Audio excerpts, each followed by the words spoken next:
Chief Meteorologist Matt Devitt, we will get you back to Colbert here in just a second. We want to get you the very latest on Idalia. We had the midnight advisory just came in. Still almost a major hurricane. The pressure's at 958 millibars. As one of the biggest updates, if you missed this at 11 o'clock, is that they are expecting a catastrophic Category 4 hurricane at landfall. And you can actually see that in this graphic as we zoom on in. And this is going to be primarily for the Big Bend of Florida. They've never had a landfalling Category 4 for this portion of the state in recent memory, and not since about 1850.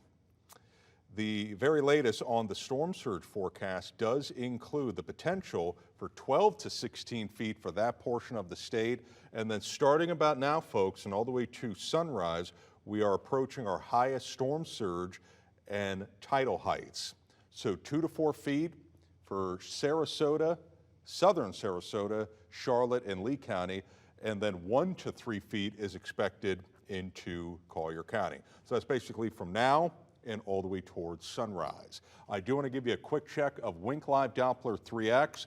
Thankfully, the worst part of this storm is moving away. Okay, it is developing quite a bit of lightning and some intense weather near the core, but what we are seeing is the eastern side of it, very heavy rainfall. And one thing I am closely monitoring is that a lot of these showers and storms are raining over the exact same areas, so flooding does become a possibility. So we are seeing pockets of very heavy rainfall for DeSoto as well as Charlotte counties as these squalls with winds gusting 30 to 50 are racing to the north at 30 to 35 miles an hour. More downpours into Lee County with also embedded areas of lightning. Into Collier County, the worst of the weather is just to your west. Analyzing and taking a look inside of some of these storms to see if we have any rotation, and at least for Lee County, we do not. Now, aloft and in the storms, we do have winds that are being detected upwards of about 60 to 70 miles an hour. Now, what can sometimes happen is within these powerful showers and storms, the downdrafts can bring that wind to the surface, and you can see winds potentially over 50 miles an hour.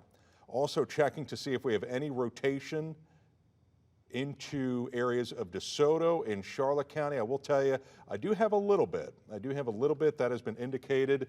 This is right near the Lee and Charlotte line, actually a couple miles west of our Doppler radar. And right there where you see the contrast of green and red, we have some rotation that has been indicated, and that is with that very powerful line right there. Let me put a time lapse on it to show you where it's coming from and where it's going to be heading towards. And this is a fast northeast mover, and I tell you what, embedded within that, not only do we have a little bit of rotation, but gusts easily 30, 40, if not 50 miles an hour, and that is already being indicated within some of these showers and storms aloft into DeSoto County. So gusty squalls. Let me also double check to see how the rotation is looking in the Tampa Bay radar. And yeah, it's very broad and it's weak, but there is some rotation. If that tightens up, I will let you know. We will break into coverage, but that is the very latest as of midnight. We will continue to get you these updates overnight, so that way we can comfortably get you through this storm. But here's the very latest on Wink Live Doppler 3X. Let's now bring you back to programming. That's it. Turn on.